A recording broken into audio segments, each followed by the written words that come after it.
They go to the middle of the field, wide open for the touchdown.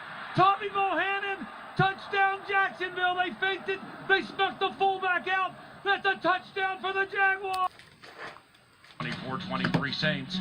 Case on a deep drop. Steps up in the pocket. He'll fire to the right side. Caught by Diggs. Oh, he got loose. Oh, my God. 30. No. 10. Touchdown! Are you kidding me? It's a Minneapolis miracle. Stephon Diggs. As my last video showed, I had the Saints and the Steelers going to the Super Bowl, both who went down on the same frickin' day. Which one I am happy about, because I'm fine with the Steelers losing. I'm fine with Jacksonville defeating the Steelers.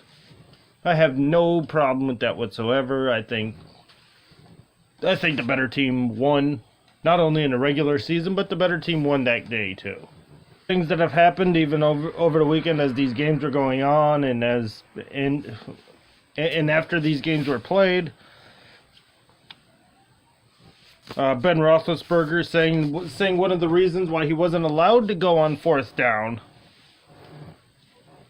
why they passed it on like 3 straight fourth and ones, was because he wasn't allowed to call the sneak because of some idea that Tomlin wants to keep him as safe and in the pocket as possible, and that they don't want him taking any unnecessary shots. Even on a 4th and 1 scramble, and the guy's, what, 6'5", that's, 2 yards by himself just falling over. But I don't know if he was talking to Tomlin or about the offensive coordinator, but it seems like things are not all that rosy up there in the front office and dealing with the personnel of the Steelers. Later on, but earlier today, a Steeler minority owner is saying they're going to have a meeting to get... The guy's name escapes me right this second, but the majority owner to get rid of Mike Tomlin. The Titans and Mike Mularkey, they split ways over what was believed to be a personnel decision. So the Titans and Mike Mularkey, agreed mutually to part ways. Mike Mularkey led Tennessee since 2003 in a 22-21 thrilling come-from-behind victory over Kansas City before falling 35-14 to New England Saturday. In a game where they actually were competitive for the first quarter and a half. But what happened was their right tackle got injured, and it just kind of threw off the balance of the entire offensive line. New England had a franchise record 8 sacks, and it was just they couldn't stop the defense from getting after Mariota, and Mariota doesn't help his case either by holding the ball far too long. But still, 8 sacks is never good for anybody. And if you believe that this Mike Mularkey thing was over the fact of issues and assistant coaches, so they're going to pretty much be looking for somebody who wants to bring in a very strong staff. And the Titans have already asked for 3 interviews. Steve Wilkes from Carolina, Matt LaFleur from LA, the Rams that is, and Mike Grable from Houston. Mike Mularkey, made improvements over every season, so maybe it wouldn't be out of the question for him to get another job somewhere. Maybe like I don't know, if there are any college vacancies right now. But if there are, maybe he can go down to that level or get a coordinating job somewhere.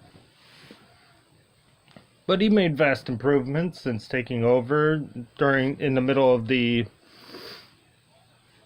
2015 season when he took over as the Tennessee Titans coach.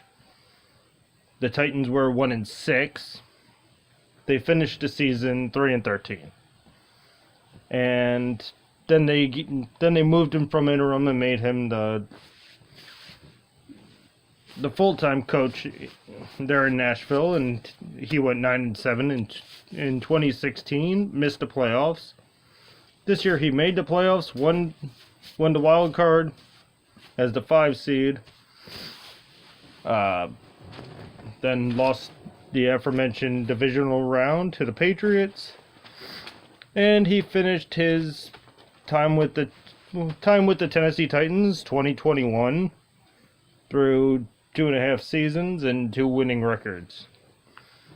So I mean, you can't really complain about what Mike Mularkey did for the Titans. It wasn't really that he was fired. It was just we're going completely different directions. We see completely different things.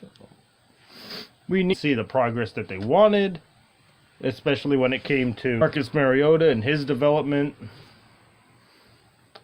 And so maybe Josh McDaniels might be a guy. I don't know why he's not on this interview list, but I think if you want somebody to teach your quarterback how to play, Josh McDaniels is definitely one of those people who you want. But also, when it comes to Mike McDaniels, I guess the Colts are expected to hire, or attempt to hire, Josh McDaniels. And hopefully, if he is going to the Colts, he's a Colt in January and not February. Go Jaguars.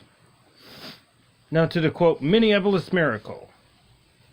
We have by now all seen it 1,000 times. I have it at the beginning of this video, so I know if you made it this far, you've seen it. I've heard it asked, is it a better play by Diggs, throw by Keenum, or is it a bigger miscue by the New Orleans defender? I say it's all of the above.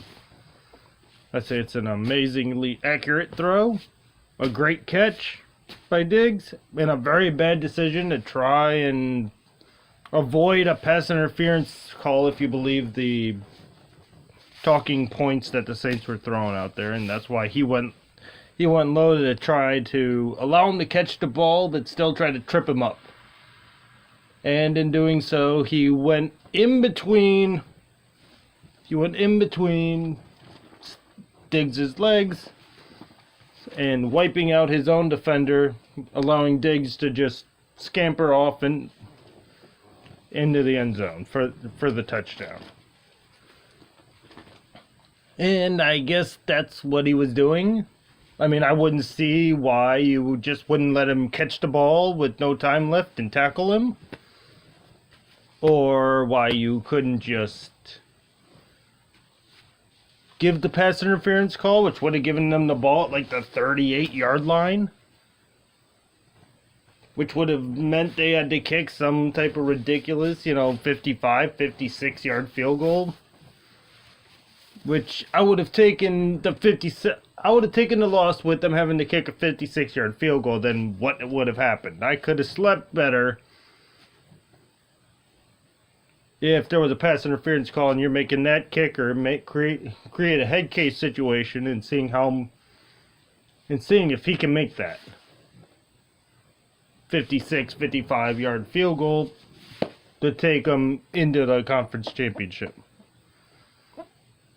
So, I mean, for Williams' sake, I'm not there. I'm obviously watching, with hindsight, and I still don't know what the hell's went on with that play.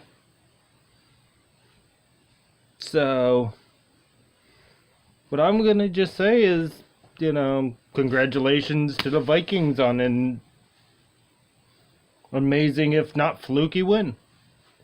So, make 7 heaven. And up yours. If you can't see it, I don't know.